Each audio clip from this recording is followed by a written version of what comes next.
आज की कहानी है बुद्धि का सही समय पर प्रयोग। एक राज्य में ज्ञानी ऋषि सबका भाग्य बताया करते थे। राज्य के लोग अक्सर उनके पास आते और अपना भाग्य पूछा करते थे। उनकी प्रसिद्धि दिन प्रतिदिन बढ़ती जा रही थी।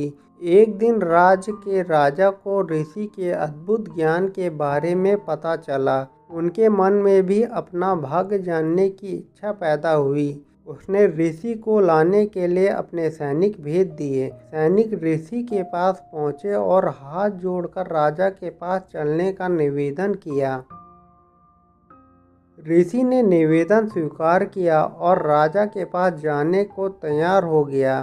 सैनिक ऋषि को ससम्मान राजा के पास ले आए। राजा ने ऋषि की आवाभगत में कोई कसर नहीं छोड़ी। उनका पूरा आदर सत्कार करने के बाद राजा ने उसे अपना भाग्य बताने का निवेदन किया।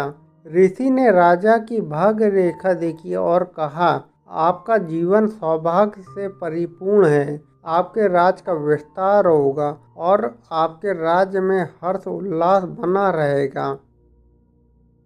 ये सुनकर राजा बहुत प्रसन्न हुआ। उसने ऋषि को ढेर सारे उपहार दिए। कुछ देर बाद राजा ने ऋषि से पूछा, गुरुवर, क्या मेरे जीवन में कोई दुर्भाग्य भी जुड़ा हुआ है? ऋषि ने कहा, हर किसी के जीवन सौभाग्य और दुर्भाग्य का मिश्रण होता है। तुम्हारे जीवन में भी दुर्भाग्य है। और उसने राजा को उसके दुर्भाग्य के बारे में बता दिया। दुर्भाग्य के बारे में सुनकर राजा को बहुत क्रोध आया। उसने सैनिकों से कहा कि ऋषि को फांसी पर लटका दिया जाए। ऐसे व्यक्ति को जीवित रहने का कोई अधिकार नहीं जो अपने राजा के दुर्भाग्य की बात करता हो।